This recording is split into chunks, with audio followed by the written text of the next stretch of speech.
Hey everybody, Marco Casanova here from Desert Stream, and thank you so much for tuning in for this amazing discussion I just had with Joe Heschmeyer of Catholic Answers. In light of Trump's re-election to the presidency, it brings up a lot of questions for pro-life Americans. So here I probe those questions with Joe Heschmeyer. Stay tuned for this worthwhile discussion. For our listeners, Joe Heschmeyer and I live a few streets away from each other, and it's a great gift. Every once in a while, we'll get together with our buddies, and then we just throw all of these questions at Joe. You know, like Immaculate Conception, prove it scripturally. That's a slight exaggeration, but there's a little bit of truth to that. But then other times we'll be like, well, how would you address this pastoral situation? Exactly. You know, especially on anything with sexual morality, and then we put you in the hot seat for a little bit. So it's nice. It's a pretty unique kind of group. It's awesome. It's friends, but it's friends really digging deep on ideas and just life in a deep way. Yeah, it's awesome. Well, Joe, I wanted to pick your brain today because obviously in light of Trump's win of the election, there's just been some really interesting stuff in regards to abortion politics that I think would be a really good discussion today.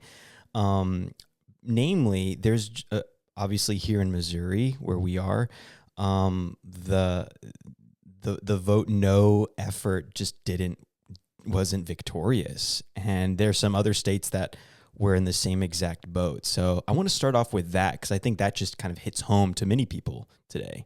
Yeah.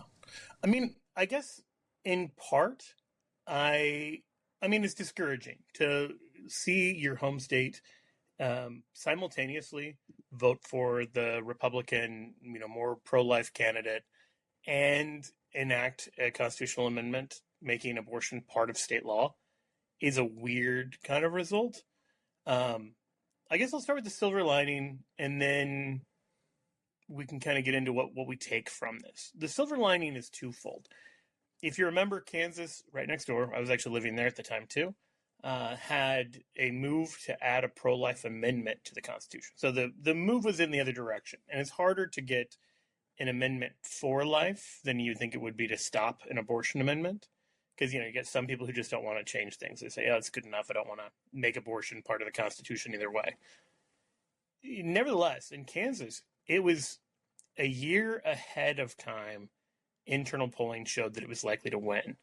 But then the Dobbs decision happened, and Roe v. Wade was overturned, and abortion was kicked back to the states. And the pro-choice or pro-abortion crowd got much more energized. And I think in many ways, pro-lifers got a little complacent, or people who'd been kind of making a show of being pro-life for political reasons now had to suddenly put their money where their mouth was, and they got skittish. And so what you call the enthusiasm gap, which had been, pro-lifers were more enthusiastic to go out and vote to overturn Roe than pro-choice or pro-abortion people were to go out to vote to keep Roe in place. Well, once Roe is gone, then the momentum shifts in the other direction, because then the people who don't like the result go out and fight. Now, I think there's something we can take from that that's good. But what this meant is that Kansas, where it looked like we were going to easily pass a pro-life amendment in Kansas, where it's uncontroversial, the amendment went down, and it went down by a huge margin, something like 60-40. So it was just destroyed. So that was a really discouraging kind of result. And, as I said, I was living there at the time. Then we moved to Missouri, and then Missouri's got this push, a constitutional amendment ballot initiative to create a constitutional right to abortion in the state of Missouri. And it's written in this really broad sort of way where it also probably has implications for all sorts of trans stuff, but it's still a little bit, the ballot is vague enough that we'll see what happens. And the internal polling was that 58% of people wanted it to pass. So it did pass, unfortunately, but it was a much closer election than everything sort of sounded like it was going to be. It wasn't 60-40, it wasn't 58-42. As it stands right now, with 99% of the expected votes in, it's 51.7% for, 48.3% against. So the difference is right around 100,000 votes, which is not small, but in an election where there are about 3 million votes cast, That's not huge. Like, that is a winnable margin. And so one of the things I would take from this, I think we're going to have to talk about, like, there's clearly a lot of people who, because simultaneously, maybe I should add this kind of twist to it as well. At the same time, literally in the same election, Donald Trump carried the state of Missouri 59-40. And so 1.7 million people voted for Donald Trump, and only 1.4 million voted against the right to abortion. If even 100,000, forget all the Harris supporters, if even 100,000 more of the Trump supporters had said, okay, yeah, I'm actually going to vote for life, they actively voted for Trump and for abortion in the same election, which is just not the stereotype of the political scene, but something we have to grapple with. Like, there clearly is some demographic sizable enough to have swung the election here, where they're fine with voting Republican, they're fine with conservatism in some sense, but they don't care about the stuff that we actually care about. You know, maybe they want lower taxes, maybe they want immigration control, maybe they want whatever else, but the stuff that really is the rubber hits the road, moral life and death questions, they're voting the wrong way on it. It's not just that they're not going out to vote; they're voting, but they're voting in the wrong direction. Yeah, it's so interesting because, to kind of use Pope Francis language, the lesser of two evils when it comes to life issues, a lot of Catholics are making the claim that Donald Trump was the lesser of two evils, so to Yeah. speak. When it comes to the preeminent issue of abortion in regards to life. Obviously, there's other life issues, but abortion being Sure. the preeminent one. Not that the others aren't important, it's just different. They're equal in dignity, but this abortion one is preeminent. But it just makes an interesting point that a vote for Trump, but yet also simultaneously a vote for abortion, is just kind of a crazy thing to grapple with. It is. I think there's several things to take from it. One is there is this tendency to want to have a partisan label. And I would say to whoever is listening, if you're a Christian, you should not be easily at home in the city of man. Like, if your allegiance is to the city of God, you shouldn't be able to also say, and all of my views of the world neatly fit one of these two secular party platforms. That just probably shouldn't happen. That doesn't mean either of the parties is inherently evil or wicked, but they're just not built on the same foundation. And if they're not built on the same foundation, there should be some points of divergence. And that's normal and okay. And I think people maybe grasp that on some level, but there's such a desire to have a home, such a desire to have kind of a political tribe or team, that we can just kind of say, these are our people. But the danger with that is there are clearly a lot of people who are not voting. Look, if you take two voters, one of them says, I'm pro life, this is a preeminent issue, I'm going to vote for Donald Trump, even though maybe I don't agree with him on issues XYZ. But you also have voter number two, who's clearly voting for Trump, not because he's pro life, because they're also voting for abortion issues. So already we've got a more complicated situation, that there may be people who didn't vote the same way you did for president who are much closer on the abortion issue. And there may be people who voted the same way for you as you for president who don't line up on the abortion issue. And of those two questions, the abortion one is it's the preeminent one. Someone who says, like, I'm a conservative, but they're pro-choice, there's less common ground there on the issues that actually matter than someone who's moderate or democratic or liberal or whatever, who is pro-life. Or maybe they, vote Solidarity Party, or maybe they, you see what I'm saying? Like, so often I think we conflate those two things, and I think this is a wake-up call that we have to not do that. There's clearly a correlation, all right? Like, there's clearly a correlation between whether someone pushes the button for Trump or Harris. I shouldn't even say pushes the button. In Kansas, we pushed a button. Here, we actually have to pencil things in like an old Scantron test. So, as someone who pencils in Trump is clearly more likely to be pro-life. I don't want to be naive about it, but it's not a one-to-one kind of correspondence. And so that's certainly one of the things. Like, you just can't conflate political conservatism, even moral conservatism, and being pro-life, because it is a different thing. A new phenomenon you think that Trump ushered in? No, it's a very old phenomenon in some way. I mean, one of the most pro-life governors in the U.S. was Bob Casey Sr., the father of Bob Casey Jr., who I know was just up for re-election. I think he was losing Pennsylvania? the Senate race in Pennsylvania last I saw. I don't actually see how it turned out, but and Casey Jr.'s not great on abortion, but Casey Sr. was. I mean, if you know the Supreme Court case Planned Parenthood v. Casey, he's the Casey in question. Like, he was a pro-life Democrat who was solidly pro-life and who fought hard for it. And you'll find kind of an older generation of pro-life Democrats who were that way. I mean, Joe Biden early on said he thought Roe v. Wade went too far, and he said that he didn't think that this should be an issue left to the woman. I mean, he said all of those things that if you said those things today, even as a Republican, people would be kind of like shocked and horrified. That was pretty standard fare. Ted Kennedy, lots of other Democratic politicians said those kind of things. On the other hand, you had people like Richard Nixon who were pretty fine with abortion. You had, the Southern Baptist Convention saying they thought Roe v. Wade was a good idea when it came out. I mean, the way the sort of politics have lined up has been not like super recent. It really starts around 1980, but before the 80s, you have some really interesting electoral politics with it. There's Francis Schaeffer was a major move in getting conservatives to care about abortion.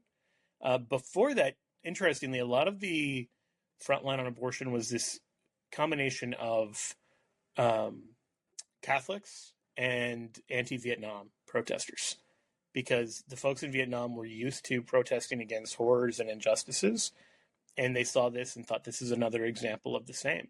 So it's a pretty fascinating kind of connection where, I mean, you had some people who would be pretty far left by most people's measure, who were also really active in organizing the early pro-life movement much earlier than a lot of conservative Christians.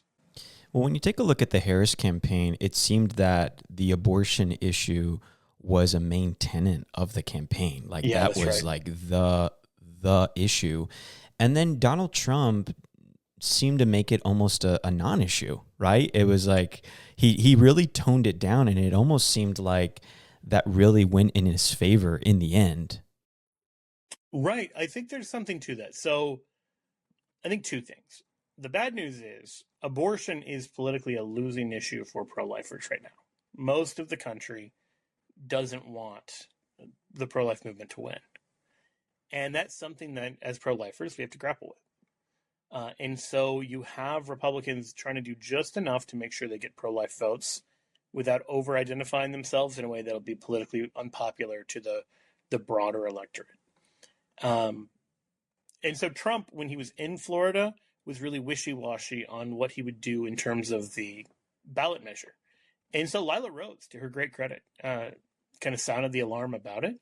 And I know a lot of pro-lifers were really annoyed with her for calling Trump out for not being sufficiently pro-life.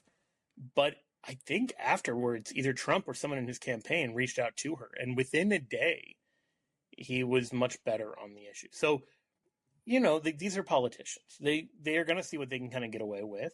And that's true whether they're personally pro-life or personally pro-choice. Like, one of the moves that Republicans are clearly doing now is not making the case for life. They're just making the case for let the states decide, and different states are going to decide in different ways. They've just gone kind of the states' rights route with it, which for an issue as divisive as abortion, I get the appeal. I see why people would say, oh yeah, that kind of makes sense.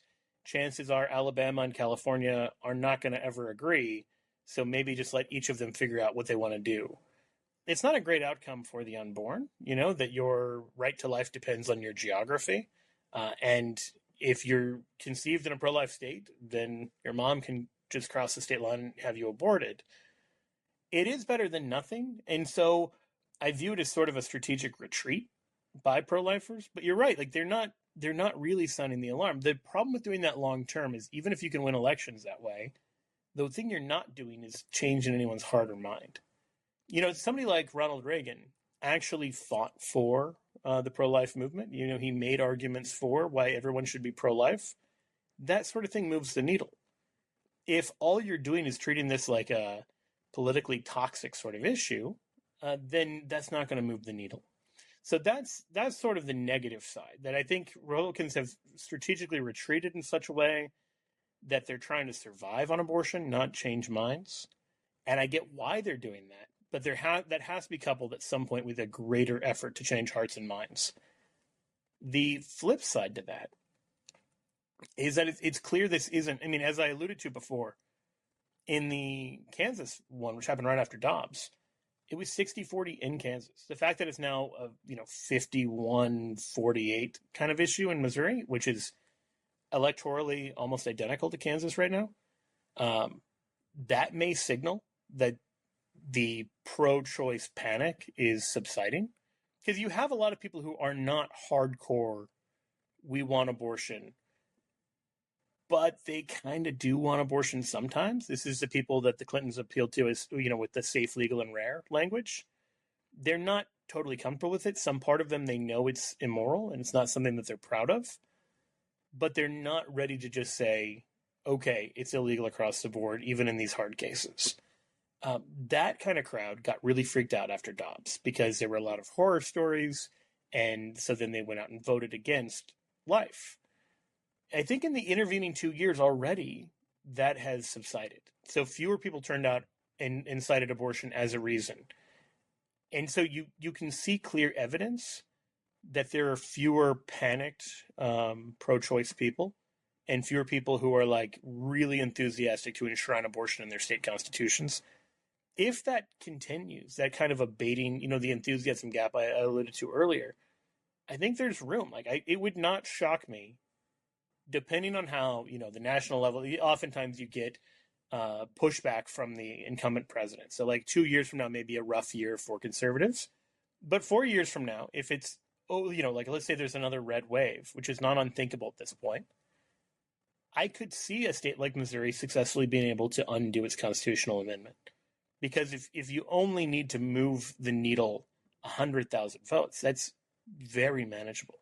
If a politician was elected on a 51.5-48 victory, you wouldn't say, oh, they're going to definitely win re-election. You would say, they're in a pretty insecure spot. So I would say, as a pro-lifer, it was a rough day in some ways, but and I'm just looking at Missouri, but there's plenty of other states you could do this with. A couple questions about the Missouri vote, though. So, the amendment, is it a simple majority here in Missouri, and is that across the board?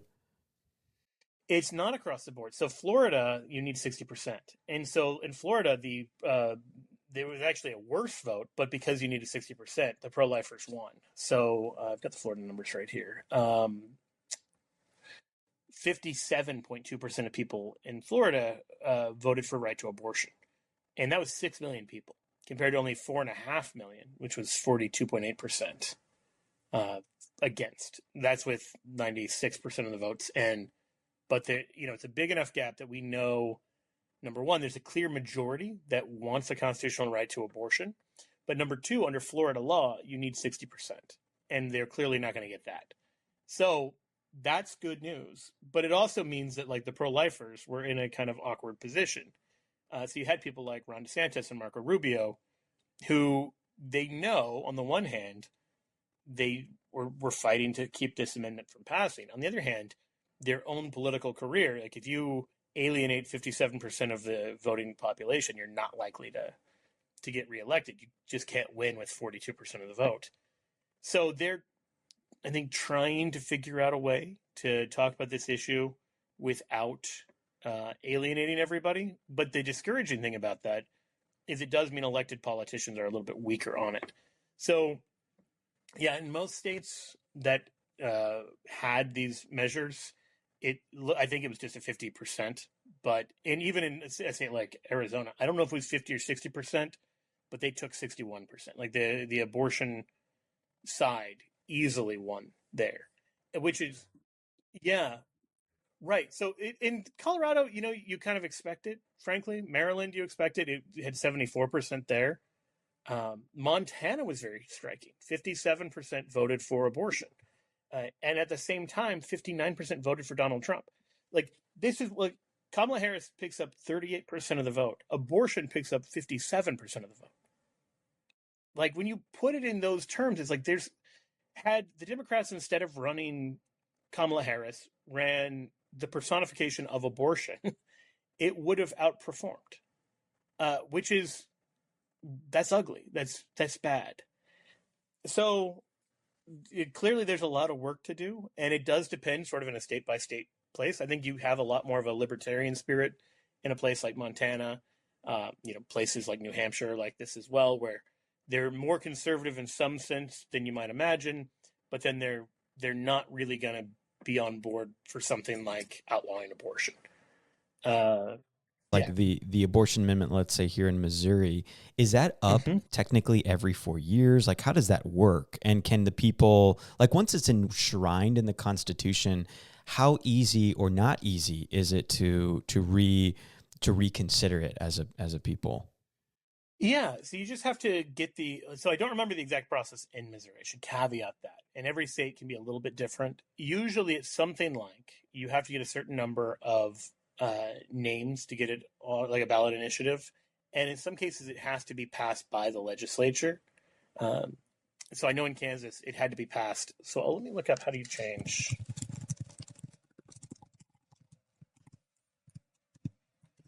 Missouri Constitution. Yeah, you need a majority of the members elect of each house of the General Assembly. So you do need to have the elected officials, but in a place like Missouri, that actually wouldn't be the hard part. Like at least it seems right now that the elected officials are actually you're going to get a majority pro-life that you would need. The problem is that then you turn it over to the voters, and the voters want nothing of it. Now, I was going to say, I mean, that's what it looks like in terms of just looking at R's and D's.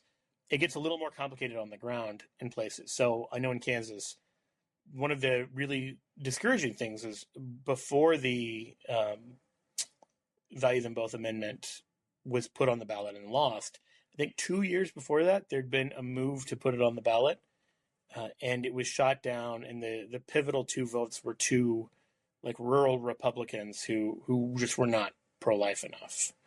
Um, it was not an issue that they cared about. They cared about like farming policy and taxes and that sort of stuff, and they didn't care about the unborn.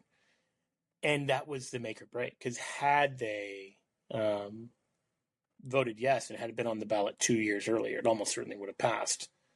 So you can have some unexpected hiccups even in a seemingly Republican or seemingly conservative state, because not everybody who is Republican or conservative is pro-life. But yeah, this is what you'd have to do, is just get it through the legislative process and then get it back on the ballot. For people to vote on. And I think it's worth it. I think the fear some people are going to have is that it motivates the other side to come out and vote. But in a case like this, if it seems like the enthusiasm is dying down, this strategically could be a good time to push for something like that and try to pass something like that again. So God willing, we won't be saddled with these ugly laws for long. But right now, we need to do a sort of reckoning. Like I'm sure that the Harris campaign is having the kind of conversations of what do we learn from this. As pro-lifers, we need to have the conversations. Like, there were a lot of places that should have gone pro-life last night that didn't. I mean, obviously, in one sense, everywhere should have. But what do we make of the fact that these other places didn't? And I think one of the things I'm trying to hammer home is that elected officials right now are too feckless, squeamish, insecure to really lead on the abortion issue. And there's an opening and a necessity for ordinary pro-lifers to step up and to really fight to change hearts and minds. Because look, for a long time as a pro-life movement, the fight was on overturning Roe, as it had to be. And now it's in a lot of ways on, constitutional amendments and getting things through the elective process and all of this. But that's not where we're hitting the actual obstacle. We're hitting the obstacle with democracy. We're hitting the obstacle with our neighbor.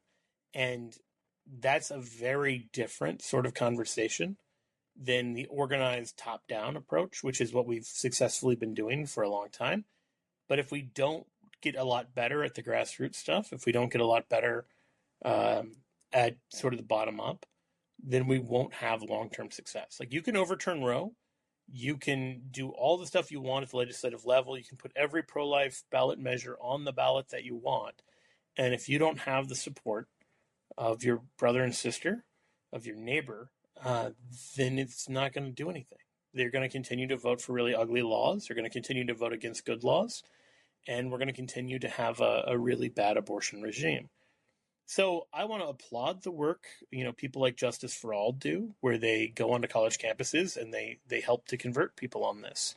Um, my colleague at Catholic Answers, Trent Horn, has a great book called Why We're Pro-Life, and book is it's like 42 pages. It's like a booklet, and it's intended to be something that could easily fit in a purse or even a pocket. And it just explains, using almost exclusively secular arguments, why we should all be pro-life and why the standard abortion objections don't work. And it does so in a really charitable, kind of fair tone. That sort of stuff is, I think, the work we have to be doing, of like, how do we actually convince the people next to us? And it can be discouraging, but if every pro-lifer took that charge seriously, like, not only you have to go and vote pro-life, but you have to actually go and try to help someone else become pro-life, uh, abortion would not be long for this country, at least at a legal level. And even then, you'd have less and less desire for abortion at all. So I don't know. It is a rough night in some ways, but I think there are also signs of hope. I mean, not to trivialize it, but imagine if you're on a team and you lose a game by a lot, and then the next week you lose a game by a little, and you say, okay, that's rough. It was still a loss, but I don't think I'm delusional for saying I see some signs of improvement, that things might be getting better in some ways. So let's keep going. Let's keep striving, and maybe we'll start having more wins. Yeah, my prayer really is that JD Vance can be a real force to convince the American people about the reasonability of voting for life. Like, I think he actually has a gift in being able to express reasonable thinking when it comes to issues of life. Now, of course, I've been slightly disappointed in him not being so boldly pro-life in some of the campaigns, right. But I do think, and my prayer, maybe it's overly optimistic, but know that he can be a real catalyst that propels Americans to think deeply about the issue and maybe convert some, Yeah, I mean, he's clearly a deep thinking individual. He also is clearly someone who's in a bit of a precarious spot, both on, as I said, the unpopularity of life right now, and the fact that he maybe doesn't see eye to eye with his president president elect on some of these issues. So you've got issues like IVF. It's really ugly right now, and unfortunately, Trump is completely in the wrong spot on IVF stuff, which is incredibly destructive of life. I mean, it is not just destructive of the sexual act or dividing sex and babies. It's also a lot of unborn children lose their life in a laboratory somewhere because of this really ugly process. I mean, correct me if I'm wrong, Joe, but I think more lives are lost in IVF per year than in abortion. I don't know the exact numbers. That wouldn't shock me at all, given the way IVF works, and that you have now. It is less.